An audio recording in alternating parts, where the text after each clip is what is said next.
Paano po nag-start ang Sadek Dress Chicken trading natin? Actually, wala pa talaga akong business dyan sa Sadek. Tapos, before, bumili lang ako ng 10 na sisiw. 10 na sisiw po ng gantong ng ganitong chicken.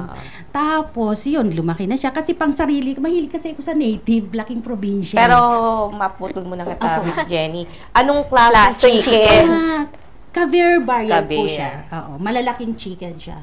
Caviar variant. Na ang itsura niya parang native ang mga balahibo. Opo, tapos brown eggs din siya. Ayun yung nagpo-produce ng malalaking brown eggs? Hindi po siya malalaki. Sakto lang. Sakto lang. Parang kung sa white egg is medium, ganyan. Go ahead na po. Okay, yun.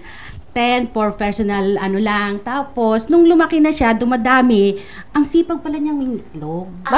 Marami po kagad na... Opo, yung 10 na yun, actually, isa lang yung... Naglelay. Hindi, isa lang yung nawala. Yung 9, nabuhay siya lahat.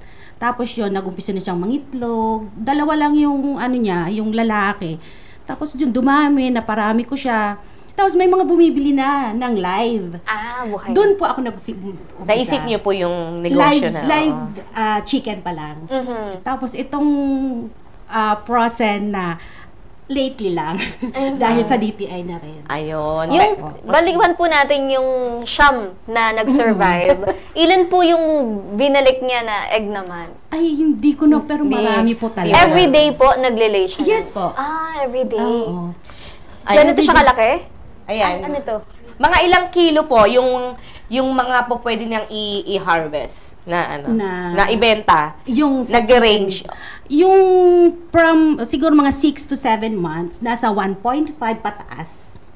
So, isang manok. Within 6 months 6 to 7 months. Yes. ang pag-harvest po. Kasi tapos nandun yung quality ng meat. Ayun. Tapos yung isang manok, gaano po siya kabigat, kumbaga, yun po, nag-range nasa 1.5 pataas. 1.5. Magkano naman po yung nabebenta? Sabi nyo, ano siya hindi pa siya dress. Kumbaga, buo pa. May mga buhay pa. Buhay pa. Magkano naman? Kasi iba yung per kilo nun, di po ba? Opo. Nung nag-umpisa ko is 350 per kilo. 350. So, syempre, kung 1 point something, kulang-kulang 2 kilo na yon. O kayo na po mag-ano. Kayo na mag-times. Mag-compute. Opo. So, yung atin pong lugar, yung farm natin sa Antipolo nandun? Opo, sa Antipolo din yan. May nabili rin kasi kaming medyo malaki-laking lugar. So, yun. Sabi ko, pwedeng anuhan ng mga hayop na alagaan. Hindi naman po, yung mga ganitong klaseng manok ba, itong kabir, hindi naman po siya, hindi naman po siya mahirap, palakihin o alagaan. Hindi po. Actually, hindi nga sila sakitin Kahit wala silang mga vaccines, Depende po rin siguro sa pakain, kasi ang pinapakain ko sa kanila is mga organic azola, mga mother de agua. Opo. Saan po kayo bumibili ng azola? May sarili po ako. Nag-breed ka ng azola. Yes, opo. Sabagay, na rin ako ng mga kung ano. Mga gulay-gulay. Yung po, yung mga kitchen trimmings na mga gulay. Tapon lahat dyan sa ganyan. Kasi backyard po talaga siya. Ito yung pinapakita natin. Pre-range talaga siya. Opo. Yan. May may estimated bilang kayo ngayon? Nasa siguro last month kasi nasa 500 plus. So nagkatay-katay na rin ako. So nabawasan na. Pero meron na mga kung 1-day-old chicks, gano'n. Kumbaga na siya. Hinihiwalay niyo po yun? Opo, nakahiwalay. Nakalag yun, syempre. Nakalag. Yung per cage, ang isang cage is 1 week old kung ilang chicks.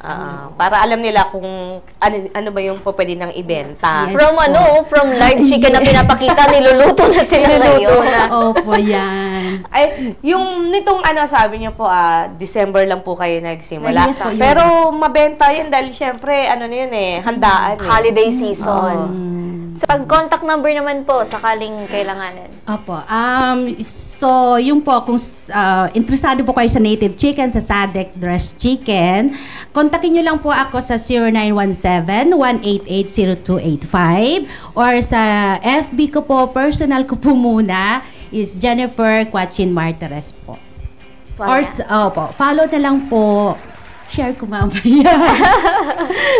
Yes. Thank you po. Thank you, Miss Jen. Thank you so much po. Pinakamahalagang payo po na pwede nating maibigay sa nais ring magtagumpay sa negosyo. Siguro, ang ano is, lakas lang ng loob talaga. Lakas ng loob, tapos yung dedication mo sa ginagawa mo.